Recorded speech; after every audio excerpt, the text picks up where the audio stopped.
આ જેટલી હવેલીઓ જે છે એ પુષ્ટિ માર્ગનો ગંદવાડ છે, વિકૃતિ છે, મહાપુરુષના સિદ્ધાંતનું કતલખાનું છે. અને જેટલા મહારાજો હવેલી કરી રહ્યા છે, ગલીએ ગલીએ નાકે નાકે જે હવેલી કરી રહ્યા છે, એ બધા ગોસ્વામી બાલક નથી, પણ આ પુષ્ટિ માર્ગી ધર્મનું કતલ કરવાવાળા કસાઈઓ છે. હવે સામે બધું આવી ગયું. અને જેમાં દર્શન કરવા જઈ રહ્યા છે, પ્રસાદ લઈ રહ્યા છે, એ મહાપ્રભુજીના પીઠમાં ખંજર ભોકી રહ્યા છે. જે આ ઢાઢીલીલાવાળા જે કીર્તનિયાઓ, જે ભાગવત કથાકારો, જે પૈસા લઈને ઉદર પોષણ કરવા માટે ભાગવત સપ્તાહ, ભગવત સેવા, ભગવત કીર્તન, ગુણાનુવાદનો જે ઉપયોગ કરી રહ્યા છે, જે લોકો આવો દુષ્ટ પ્રસાદ ખાઈ રહ્યા છે, એ બધા જ શ્રી મહાપ્રભુજીના આચાર્ય ચરણના નિરંતર અપરાધી છે. એ ભયંકર નરકમાં પણ એની સ્થાન નથી. આ લોકો બધા જ તમમાં પ્રાપ્ત થવા યોગ્ય છે અને થશે. તો આ પુષ્ટિ માર્ગના ગંદવાડનું બધું જ નિરૂપણ કરી દીધું.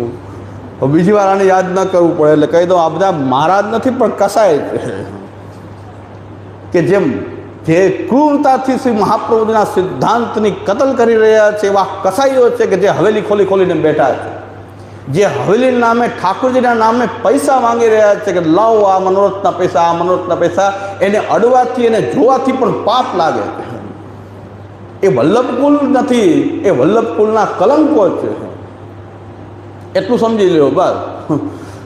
અને જે આ માર્ગ ઉપર ચાલી રહ્યા છે, પોતાના ઘરમાં ઠાકોરજીની, પોતાના સ્વતનુવિત્તથી ઠાકોરજીની સેવા કરી રહ્યા છે, પોતાના ઘરની અંદર શ્રી મહાપ્રભુજીના ગ્રંથનો પાઠ કરી રહ્યા છે, એ બધા આ સમયની અંદર મહાન બળભાગી ભક્તો જે છે કે જેના ચરણારવિંદની રજ પણ પ્રાપ્ત કરીએ તો આપણું જીવન કતાર થઈ જાય છે. જે શ્રી મહાપ્રભુજીના ચરણારવિંદમાં નિષ્ઠા રાખીને પોતાના ઘરની અંદર આ બધા પ્રલોભનોથી દૂર રહી અને પોતાના ઠાકોરજીની સેવા અને શ્રી મહાપ્રભુજીના ગ્રંથોનો પાઠ અને ભાગવત કથા પણ પોતે ભાગવતનો પાઠ કરી રહ્યા છે, આ પુરુષોત્તમ સહસ્રનામનો પાઠ કરી રહ્યા છે. અને કાંઈ ન બનતું હોય તો ઘરમાં રહીને શ્રી કૃષ્ણ શરણમ કરી રહ્યા છે. એ બધા જ શ્રી મહાપ્રભુજી એમના પ્રમેય બલથી શ્રી મહાપ્રભુજી એમને અવશ્ય સેવાફળનું દાન કરશે. મહાપ્રભુજી કરશે.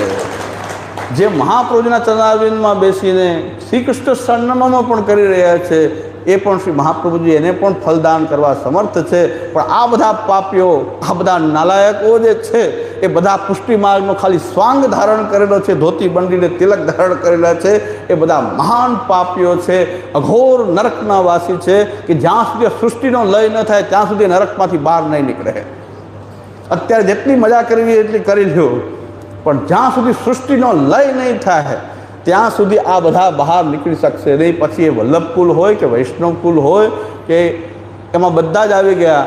અને જ્યાં ભક્તિના ભવાળારૂપ જે મનોરથો કરી રહ્યા છે, બીજાના પૈસા લઈ અને આ બધા મનોરથો કરી રહ્યા છે, પોતાને પાક્કા મર્યાદીઓ ગણાવી રહ્યા છે, સામગ્રીઓ કરી કરીને વૈષ્ણવને પણ દેવદ્રવ્ય ખવડાવી રહ્યા છે, એ બધા પણ ભૂત પ્રેત પિશાચ એવી આ પુષ્ટિ માર્ગની વિકૃતિઓ એ બધી પ્રકટ થઈ છે. એ પુષ્ટિમાર્ગી નથી, પુષ્ટિમાર્ગના દ્રોહી જે છે એમની સાથેનો સંસર્ગ પણ મહાપાતક છે. અને એ જ લોકો આજે પુષ્ટિમાર્ગને કલંકિત કરી રહ્યા છે. પુષ્ટિમાર્ગ વિશુદ્ધ છે, પુષ્ટિમાર્ગ તિરોહિત થયો નથી. પુષ્ટિમાર્ગ શ્રી મહાપ્રભુજીનો માર્ગ જે છે એ સૂર્યની જેમ ચમકી રહ્યો છે, એને બધા ધૂળ નાખવાનો પ્રયત્ન કરી રહ્યા છે. આ માર્ગમાં કોઈ વિકૃતિ ક્યારે હોઈ શકે નહીં. વિશુદ્ધ કૃષ્ણ ભજન, વિશુદ્ધ કૃષ્ણ ભગવાનનો આ માર્ગ છે, કૃષ્ણ શરણાગતિનો માર્ગ છે, ઘરમાં રહી અને ભગવત સેવા કરવાનો માર્ગ છે. એ ભગવત સેવાને આપણે પોતાના ઉદરપોષણનું સ્વરૂપ બનાવ્યું, માધ્યમ બનાવ્યું, એને ભિક્ષા માંગવાનું માધ્યમ બનાવી દીધું. અહીંનો એક મૂરખ મહારાજ એમ કહે છે કે તમે હવેલીમાં જાઓ દર્શન કરવા માટે, એમાં તમે સ્કૂટરને કિક મારો, તનુજા સેવા થઈ ગઈ. એમાં પેટ્રોલ ભરાવવા માટે પૈસા નાખ્યા, તમારી વિતજાત થઈ ગઈ. અને હવેલીમાં જઈને ઊભા રહી ગયા તો માણસી થઈ ગઈ. આવા લોકો, આવા ઉપલો માળ જેને ખાલી છે ને ગુરુપદે પૂજવા, એ હકીકતમાં તો એ શરમનો વિષય છે કે વલ્લભકુલમાં જન્મી અને એ લોકોએ મહાપ્રભુજીના સિદ્ધાંતને આવો તુચ્છ બનાવી દીધો, આવો હલકો બનાવી દીધો. સ્કૂટરના કિક સાથે તનુજા સેવા કહે છે, સ્કૂટરના કિકને તનુજા સેવા કહે છે.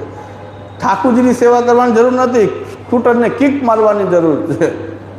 અને એ હવેલીએ પહોંચવાનું છે. મહાપ્રભુ કહે છે કે સેવા ઘરમાં જ થઈ શકે, હવેલીમાં થાય નહીં, બહાર જઈને સેવા થઈ શકે નહીં.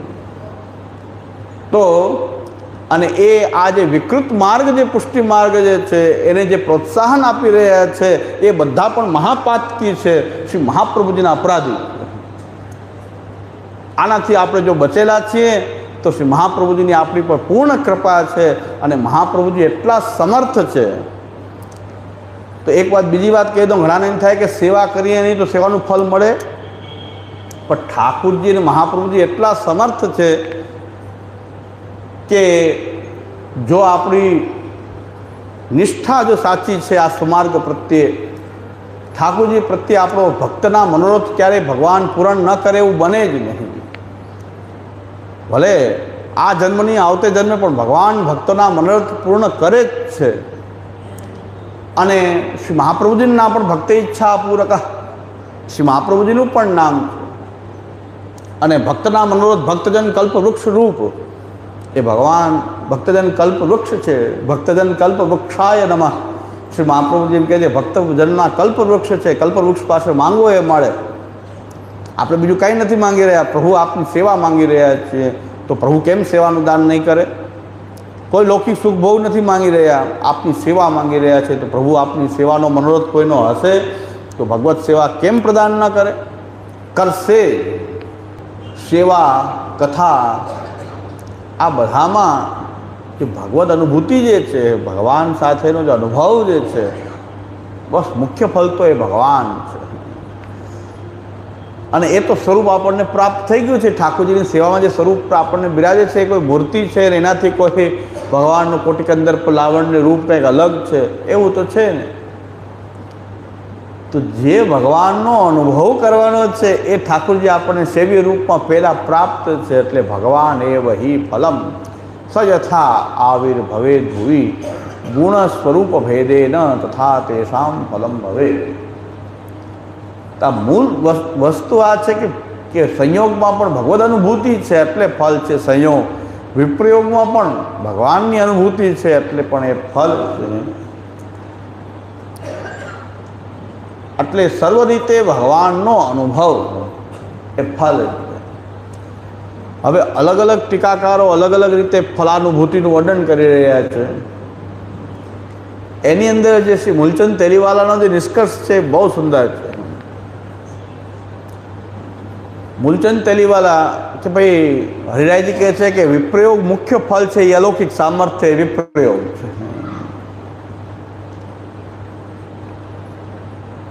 શ્રી હરિરાયજીમાં ક્યાં કરે છે? મઠપતિ જયગોપાલ ભટ્ટ જે છે, મઠપતિ જયગોપાલ ભટ્ટ નામના ટીકાકાર એમ કહે છે નહીં, સંયોગ જ મુખ્ય ફલ છે. સંયોગ જ મુખ્ય ફલ છે, વિપ્રયોગ એ ફલ નથી. સંયોગ મુખ્ય ફલ છે. સંયોગ. અને કોઈ કહે છે નહીં, સંયોગ પછી થતો જે વિપ્રયોગ જે છે એ પરમ ફલ છે.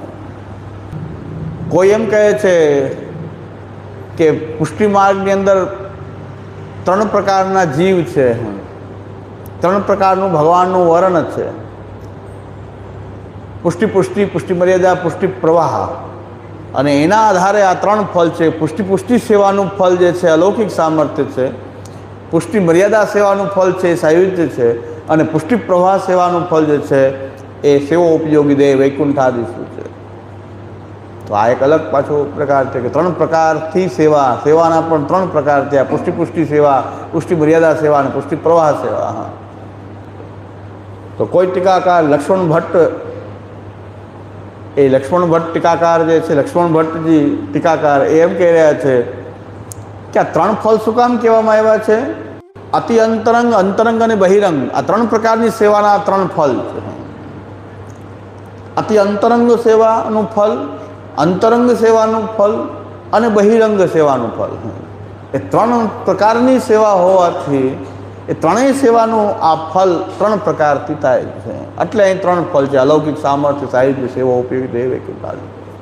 આપણે બુદ્ધિચક્કર ખાઈ જાય કે છે શું, હકીકતમાં શું? આ બધા અલગ પેટર્ન બતાવી રહ્યા છે, ફલની વિવિધતા બતાવી રહ્યા છે. તો છે શું હકીકતમાં અલૌકિક સામર્થ્ય, સાહિત્ય, સેવા ઉપયોગી દેહ વૈકુંઠાદિ? શું હકીકતમાં શું છે?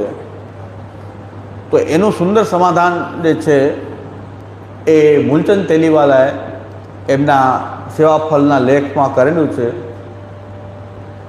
તો મૂલચંદ તેલીવાલા એમ કહે છે કે ભગવાન જે છે એની ક્રીડા અનંત ક્રીડા, પ્રભુની ક્રીડા જે છે અલગ અલગ પ્રકારની અનંત પ્રકારની ક્રીડા છે. અને એ અલગ અલગ પ્રકારની ક્રીડા કરવા માટે ભક્તોની અંદર પણ અલગ અલગ ભાવ એ પ્રકટ થાય છે. ક્રીડા ભગવાન અલગ અલગ ક્રીડા કરવી છે તો અલગ અલગ ભાવ જે સમુદ્ર છે એને તમે એની લહેરને થોડા ગણી શકો? સમુદ્રની લહેર એક જ પ્રકારથી આવશે, ક્યારે કેટલી આવશે કાંઈ અંદાજ નથી. તો સમુદ્રમાં કેટલી લહેરો આવી રહી છે, સતત આમ ચાલુ જ સમુદ્રમાં લહેરો એ ચાલુ જ હોય છે અને કિનારા પાસે આ લહેરોનો અનુભવ થાય છે. આ અલગ અલગ લહેરો આવી રહી છે. એમ ભગવાનના મનમાં પણ અલગ અલગ પ્રકારની ક્રીડા, અનંત પ્રકારની ભગવાનની એક ક્રીડા છે. જેમ કે આ લીલાનો સાગર ઉમટી રહ્યો છે, આત્માનંદ સમુદ્રસ્તમ, ભગવાન પોતાના સ્વરૂપાનંદને આ રીતે અભિવ્યક્ત કરી રહ્યા છે. તો એ ક્રીડા કરવા માટે ભક્તોની અંદર પણ એ પ્રકારનો ભાવ ભગવાન પ્રેરી રહ્યા છે. બહુ સુંદર સમાધાન કર્યું છે કે આ બધા એટલા ભેદ છે. આ સેવાફલમાં જ એટલા બધા ભેદ આવ્યા. સેવાફલના ગ્રંથમાં 3 ફલ, પણ 3 ફલના કેટલીક પ્રકારથી એનું વર્ણન આવ્યું. એનું સમાધાન શું? તો મૂલચંદ તેલીવાલાના એ લેખમાં એમનું સમાધાન કર્યું છે કે ભગવાન અનેક પ્રકારની ક્રીડા કરી રહ્યા છે. એ પ્રમાણે ભક્તોના ભાવ પણ અનેક પ્રકારના છે. ભક્તના હૃદયમાં પણ એવા ભાવ અને મનોરથ જે છે, ભગવાનને જેવી ક્રીડા કરી છે એવા ભાવ પણ ભક્તોની અંદર એ પ્રકટ થઈ રહ્યા છે. અને ભગવાન ભક્ત દ્વારા એ અલગ અલગ પ્રકારની જે ક્રીડાના ભાવ જે છે અને એ અનુસાર એમને જે ફલ લાગી રહ્યું છે કે ફલરૂપ તો ભગવાન છે, પણ એ કેટલી પ્રકારથી અનુભવમાં આવે છે ભક્તોને. તો એ ભક્ત દ્વારા ભગવાન જે છે એ માર્ગનું નિરૂપણ કરી રહ્યા છે. એટલે બધા ટીકાકારોના હૃદય, બધા ટીકાકારો મહાન ભક્તો છે. પુષ્ટિ માર્ગના શ્રી મહાપ્રભુજીના ચરણારવિંદમાં દ્રઢ નિષ્ઠાવાળા બધા જ ટીકાકારો મહાન ભક્તો છે. અને એમના હૃદયમાં આ કોઈ જે ભાવનો જે ભેદ જે છે એ કોઈ ઝઘડાનો વિષય નથી. અહીં આપણે એમાં ઝઘડો દેખાય છે કે હરિરાયજીને કે પુરુષોત્તમજીને ઝઘડો છે, જયગોપાલ ભટ્ટને ને હરિરાયજીને કંઈક ઝઘડો છે. ના ના, આ ઝઘડાનો વિષય નથી, પણ એક જ ભગવાનની અનંત ક્રીડા છે. અને ભક્તોના એ પ્રકારના ભાવ ભગવાન જ હૃદયમાં બિરાજીને ભક્તની અંદર એ ભાવોને પ્રકટ કરી રહ્યા છે. અને ભક્ત દ્વારા એ બહાર અન્યને પણ એ ભગવાનની ક્રીડાનો અનુભવ બીજા દૈવી જીવોને પણ થાય. એટલા માટે એમના હૃદયમાં જે ભાવ પ્રકટ થઈ રહ્યા છે એ અલગ અલગ પ્રકારથી ટીકાઓમાં વ્યક્ત થયા છે. હકીકતમાં તો બધી જ રીતે એ બધી જ ક્રીડા આપણા પુષ્ટિ પુરુષોત્તમ પ્રભુની આ બધી ક્રીડા છે. અને એ રસાત્મક ભગવાન છે. અનેક પ્રકારથી એ ભક્તોને અનુભવમાં આવી રહ્યો છે. અનેક પ્રકારની ક્રીડા એ ભક્તો સાથે કરી રહ્યો છે. અનેક રાસ મંડળ રચના રચી ખેલે શ્રી નંદ કુમાર એ અનેક રાસ મંડળની રચનાઓ કરીને એમાં એક ખેલ કરી રહ્યા છે. એ ભગવાનના આ ક્રીડાઓ જે છે તો આ બધો એ ભાવ ભેદ દ્વારા આટલા પ્રકારો જે છે ભગવાન ભક્ત દ્વારા પ્રકટ કરાવી રહ્યા છે. એમ શ્રી મૂલચંદ તેલીવાલાએ આ બધાનો સમન્વય કર્યો. તો એમના જ શબ્દોમાં જોઈએ તો આ તો એમનો ભાવાર્થ જે છે, મને જેવું સમજાણ એ રીતે મેં ભાવાર્થ કર્યો છે, પણ એમના જ શબ્દોમાં આ તો ભગવતો રસરૂપત્વાત તસ્ય ચ ભાવ વિભાવ અનુભાવે હિ પુષ્ટત્વાત. ભગવાન રસરૂપ છે અને ભાવ વિભાવ અનુભાવથી પુષ્ટ હોવાથી સ્વપૂર્ણ પ્રાકટ્ય કરણાય એવત્ર વિવિધ મત પ્રદર્શનમ ભગવતા સ્વવૃત ભગવદીય દ્વારા કૃતમિતિ પ્રતિભાતિ સર્વમ સમંજસમ. આ વિવિધ મતનું પ્રદર્શન જે છે એ ભગવાને સ્વવૃત ભગવદીય દ્વારા કૃતમિતિ, એ પોતે જ પોતાની ક્રીડાઓ જે છે ભગવદીય દ્વારા પ્રકટ કરાવી છે.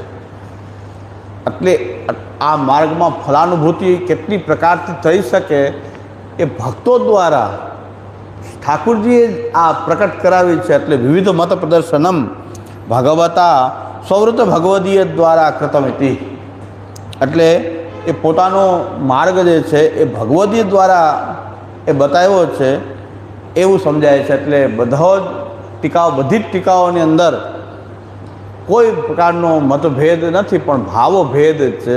અને ભાવભેદ ભગવાને એના હૃદયમાં એવો ભાવ પ્રકટ કરાવ્યો છે અને એના દ્વારા બધા મતનું અહીં પ્રદર્શન થયું છે. એ એટલે એવું પ્રતિભાતી થાય છે. પ્રતિભાતી ઇતિ સર્વમ સમંજસમ, બધું જ બરાબર છે, આમાં કંઈ કોઈ ઝઘડો નથી, પણ ભાવનો આ ભેદ છે. અને અનેક પ્રકારથી ભગવાન ભક્તોને અનુભવ કરાવે છે. આપણા ઠાકોરજી આપણને જે અનુભવ કરાવતા હોય, અન્યને કોઈ ભક્તને અનુભવ કરાવતા હોય, તો સર્વ ભક્તોના અનુભવ પોતાના પ્રભુ સાથેના અલગ અલગ એ હોય છે. અને એ દ્વારા એમને શું ફલ લાગી રહ્યું છે. પણ એક વસ્તુ કોમન છે કે આ બધી ફલાનુભૂતિ જે છે એમાં તો ભગવાન એ વહી ફલ એ ભૂલાવવું ન જોઈએ. સેવા ફલની આપણે ટીકાઓ જોઈએ તો આપણે એમાં ગોટાળે ચડવાની કંઈ જરૂર નથી. ભગવાન એ વહી ફલમ સ યથા આવિર્ભવે ભુવિ ગુણ સ્વરૂપ ભેદેન તથા તેષામ ફલમ ભવે. આ વસ્તુ યાદ રાખશું તો બધી જ ટીકાઓ જે છે એનો આનંદ, બધાયનો આનંદ રહે. કારણ કે આપણને તો પ્રભુ કૃપાથી બધા જ પ્રકારના ભક્તોના ભાવનો આનંદ આપણને પ્રાપ્ત થઈ રહ્યો છે. ભગવતા સ્વવૃત ભગવદીય દ્વારા કૃતમિતિ પ્રતિભાતિ ઇતિ સર્વમ સમંજસમ, એટલે બધામાં કોઈ પ્રકારના આપણને તો આ બધી ટીકાઓકારો દ્વારા આપણને તો બધી પ્રકારના ભાવ જે છે આપણને જાણવા મળે, માણવા મળે, તો વધુ કૃપાનો વિષય થઈ ગયો આપણી માટે કે આપણને તો એક ભક્તને નહીં પણ બધા ભક્તોને અલગ અલગ પ્રકારથી આ સેવા ફલનો જે અનુભવ થાય છે એ બધાનો લાભ આપણે એ લઈ શકીએ એવી કૃપા ઠાકોરજીએ કરી. અને શ્રી મહાપ્રભુજીની કૃપાથી મહાપ્રભુજીની વાણીમાં કેટલો ગુઢાર્થ છે એ પણ આપણે પ્રકટ થાય છે કે મહાપ્રભુજીની વાણીનો ગુઢાર્થ કેટલો છે કે આમાં અનેક રીતે આ જે ત્રણ ફલ જે છે એનો અલગ અલગ રીતે ભક્તોને અનુભવ થાય છે. વાત એકને એક છે પણ એટલો ગુઢાર્થ શ્રી મહાપ્રભુજીનો આપણી વાણીમાં રહેલો છે. એનો અનુભવ પણ આપણને અલગ અલગ મત પ્રદર્શન જે થઈ રહ્યું છે એના દ્વારા આપણને એ મહાપ્રભુજીની વાણીમાં કેટલો ગુઢાર્થ છે. તદુક્તમપી દુર્બોધમ સુબોધમ સ્યાત યથા તથા, તો એ આપણી વાણી એટલી દુર્બોધ છે કે જેમાં આટલા બધા ભાવનું ગાંભીર્ય રહેલું છે. શ્રી મહાપ્રભુજીની વાણીમાંથી જ તો બતાવી રહ્યા છે ટીકાકારો, ક્યાંથી બતાવી રહ્યા છે? તો મુખ્યત્વે સેવા ફલના જે ફલના વિષય કે જે વિચાર જે છે એમાં આપણે ખાલી ફલનો ખાલી વિચાર અત્યારે કરીએ જેટલો થઈ શકે એટલો. આજે મેં એવું રાખ્યું છે નક્કી મનમાં કે જેટલા ટીકાકારોના ફલ વિષયક જે આજ્ઞાઓ છે એનું ભાષાંતર કરી દેવું કમસે કમ આજે. કાલે મૂળ ગ્રંથના ભાવાર્થમાં જવું અને પરમ દિવસે જે છે એ ઉદ્વેગ પ્રતિબંધ અને ભોગ એનો વિચાર કરી અને નિવારણના ઉપાય કરીને ગ્રંથને આપણો ગ્રંથનું અધ્યયન જે છે 16 ગ્રંથ પ્રવચનમાલા અને આપણો આ સેવાફલ ગ્રંથ જે છે એ યથામતી કછુ વર્ણિય હાયો જાનિયો ય દાસ હૈ દ્વારકેશ નિરોધ માંગે યહી ફલ કી આશ હૈ. જેમ મમાસુતો સન્નિધૌ તન્નવત્તુ મેતાવતા નદુલ્લભત મારતે મુરીર્પૌ મુકુંદ પ્રિયે, એમ જે મનોરથ મહાપ્રભુજીના ચરણારવિંદમાં બેસીને આપણે અહીં મનોરથ બધાએ કરેલો કે 16 ગ્રંથ આપણે સારી રીતે અધ્યયન કરીએ એ આપણો મનોરથ જે છે 18-19 વર્ષ આપણો આ ક્રમ ચાલ્યો અને એ આપણો મનોરથ જે છે એ શ્રી મહાપ્રભુજીએ એ પરિપૂર્ણ કર્યો અને 16 ગ્રંથ આપણે દર્શન કરી શક્યા. અધ્યયન તો નહીં પણ દર્શન તો કમસે કમ 16 ગ્રંથ છે શું, અને એ શ્રી મહાપ્રભુજીનું સાક્ષાત વાંગમય સ્વરૂપ છે. 16 ગ્રંથ જ્યાં સુધી આપણે 16 ગ્રંથ નથી જોયા ત્યાં સુધી મહાપ્રભુજીનું સ્વરૂપ આપણા હૃદયમાં હૃદયારૂપ નહીં થાય. આ સાક્ષાત શ્રી મહાપ્રભુજીનું સ્વરૂપ જ છે. અત્યારે મહાપ્રભુજીને જો સ્વરૂપને પ્રાપ્ત કરવા તો 16 ગ્રંથ સિવાય બીજો કોઈ ઉપાય નથી. કારણ કે બેઠક જીવોમાં પણ મહાપ્રભુજી બિરાજે કે ન બિરાજે એવી સ્થિતિ ઉત્પન્ન થઈ ગઈ. ત્યાં જઈને આપણને મહાપ્રભુજી યાદ કરતા હોય ત્યાં પણ ગંગાદિ તીર્થવર્યેશુ દુષ્ટૈ રેવા વ્રતેસ્વ્ય તિરોહિતાદિ દૈવેશુ કૃષ્ણેવ ગતિર્મોહ. ત્યાં શું મહાપ્રભુજી જ તિરોહિત થઈ જાય એવી ક્રિયાઓ આપણે બધાએ શરૂ કરી. તો મહાપ્રભુજી આ 16 ગ્રંથમાં બિરાજી રહ્યા છે. નિશ્ચય છે જે 16 ગ્રંથનો સંગ કરશે એને શ્રી મહાપ્રભુજીનો સંગ પ્રાપ્ત થશે. અને મહાપ્રભુજીનો જેને સંગ પ્રાપ્ત થયો એ નિશ્ચય કૃષ્ણ ભક્તિમાન બનશે. એમાં કોઈ કૃષ્ણ ધરામૃતાસ્વાદ સિદ્ધિરત્ર ન સંશય. કૃષ્ણ ધરામૃતના આસ્વાદની સિદ્ધિ પ્રાપ્ત કરશે. શ્રી મહાપ્રભુજીના નામનો કોઈ જપ કરે, આ તો સ્વરૂપ જ છે 16 ગ્રંથ, પણ નામમાં પણ એ સ્વરૂપ જ બિરાજી રહ્યું છે. જેમ 16 ગ્રંથમાં સ્વરૂપ છે એમ શ્રી મહાપ્રભુજીના 108 નામમાં પણ શ્રી મહાપ્રભુજીનું સ્વરૂપ બિરાજી રહેલું છે. અને આ સર્વોત્તમજીનો કોઈ પાઠ કરે તો પણ કૃષ્ણાધરામૃતાસ્વાદ સિદ્ધિરત્ર ન સંશય. કૃષ્ણાધરામૃતનો આસ્વાદ. અધરામૃત એટલે ભક્તિ. કેવી ભક્તિ કે જે પુષ્ટિ ભક્તિ જે છે એ અધરામૃત રૂપ છે. ભગવાનના એ મુખારવિંદ દ્વારા જેમ બ્રજભક્તોને ભગવાને વેણુનાથ દ્વારા જે સુધાનું સ્થાપન કર્યું છે એ જ પ્રકારથી મુખારવિંદથી પ્રકટ થતી ભક્તિ એટલે સાક્ષાત ભગવાનના સ્વરૂપાનંદનો અનુભવ કરાવનારી ભક્તિ, ભજનાનંદનો અનુભવ કરાવનારી જે ભક્તિ જે છે એ અધરામૃત છે. અને કૃષ્ણ ધરામૃતાસ્વાદ સિદ્ધિ એ ભક્તિ જે છે એનો આનંદ લેવો, એ કૃષ્ણ ધરામૃતવાળી જે ભક્તિ જે છે એનો આનંદ આપણે નિરંતર લઈ શકીએ, એનો આસ્વાદ લઈ શકીએ. એ સર્વોત્તમજીના પાઠની સિદ્ધિ છે. સર્વોત્તમજી આપણને કૃષ્ણ ધરામૃતાસ્વાદ સિદ્ધિ એ પ્રાપ્ત કરાવે છે. બીજી એક ધ્યાનમાં આવવાની બાબત એ છે આ સેવા ફલમાં, અત્યાર સુધી આપણે જે કાંઈ ખંડન મંડન આમ તેમ જે કરતા એ આ 3 દિવસ પર્યંત કાંઈ નહીં આવે. એટલે ઘણાને આશા છે કે આ વખતે શું બોલશે ને શું થશે. કાંઈ નહીં બોલે. કેવલ આપણું કોન્સન્ટ્રેટ 18 વર્ષ આપણે બધું કરી લીધું છે, બધું બતાવી લીધું છે, જે કહેવાનું છે કહી દીધું છે. અત્યારે કેવલ આપણે ફલ વિચાર કરશું. એટલે અહીં ફલનો જ વિચાર થશે 3 દિવસ પર્યંત. પૂર્ણ ગાંભીર્ય ધારણ કરીને, પૂર્ણ ગંભીરતાથી. કારણ કે 18 વર્ષ આપણે ઘણું બધું કહેવાનું છે, બધું કહી દીધું છે. અને હવે મને એ બધું કહેવામાં પુનરુક્તિ કરવામાં બહુ રસ નથી. કારણ કે બધા જાણી ગયા છો, એને તો છો, નવા ક્યાં છો, બધા એને છો, એ બધું જાણી લીધું છે. તમે 16 ગ્રંથ ભણો છો તો બધાને ખબર પડી જશે કે શું વિકૃતિ છે. વિકૃતિનું ચિંતન બહુ આવશ્યક નથી. ફલનું ચિંતન કરીએ છીએ ત્યારે તો આ બધો કચરો યાદ કરવો જોઈએ નહીં. આ પુષ્ટિ માર્ગનો કચરો છે, આ માર્ગમાં ઘૂસી ગયેલી વિકૃતિઓ એ જે છે